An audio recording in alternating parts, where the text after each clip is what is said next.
சிறகடி காசை சீரியல்ல இன்னைக்கு என்ன நடந்துச்சு அப்படின்னு தான் பார்க்க போறோம். சிறகடி காசை சீரியல்ல நம்ம கிறிஷ பத்தின உண்மைய எப்படியாவது ரோகிணி சொல்லிடணும் அப்படின்ற மாதிரி தான் மீனாவோட எதிர்பார்ப்பு இருக்கு. ஆனா, அங்க நடக்கிறது எல்லாமே தலைகீழா இருக்கு அப்படின்னு தான் சொல்லணும். எப்பவும் போலவே மீனாவுக்கும், ரோகிணிக்கும் அதே மாதிரி அவங்களோட ஃப்ரெண்ட்ஸுக்கும் இடையிலான ஒரு உரையாடல் மாதிரி முதலாவது சீன் காட்டப்படுது.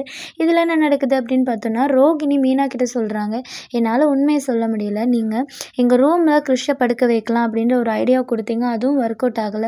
எங்க மாமியார் பேசக்கூடாது அப்படின்ற மாதிரி என்ன அதட்டி மிரட்டிட்டாங்க." அப்படின்ற மாரி சொல்றாங்க. அதுக்கு மீனா கேட்குறாங்க, "நீ எப்பயும் போல சைலண்ட்டா இருந்துட்டியா?" அப்படின்ட்டு.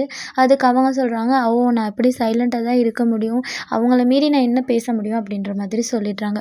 இதுக்கப்புறம் என்ன நடக்க போகுது அப்படின்னா, இதுக்கப்புறம் பேய் வந்தது போல தான் நடிக்கணும். என் மேல பேய் வந்துருச்சு நீ சொல்ல போறியா? அப்படின்ற மாதிரி மீனா கேட்க, "நல்ல வேளை எனக்கு நீங்க ஒரு ஐடியா குடுத்தீங்க." அப்படின்ற மாதிரி ரோகிணி சொல்றாங்க. இதுக்கு என்ன நடக்க போகுது அப்படின்னு சொன்னோம்னா, ரோகிணி தான் மேல பேய் வந்ததாவது அதாவது கிருஷ்ணோட அம்மாவோட ஆவி தான் மேல வந்துட்ட மாதிரி, அவங்க பேரு கல்யாணி அப்படின்ற மாதிரி ஒரு ட்ராமா போட போறாங்க.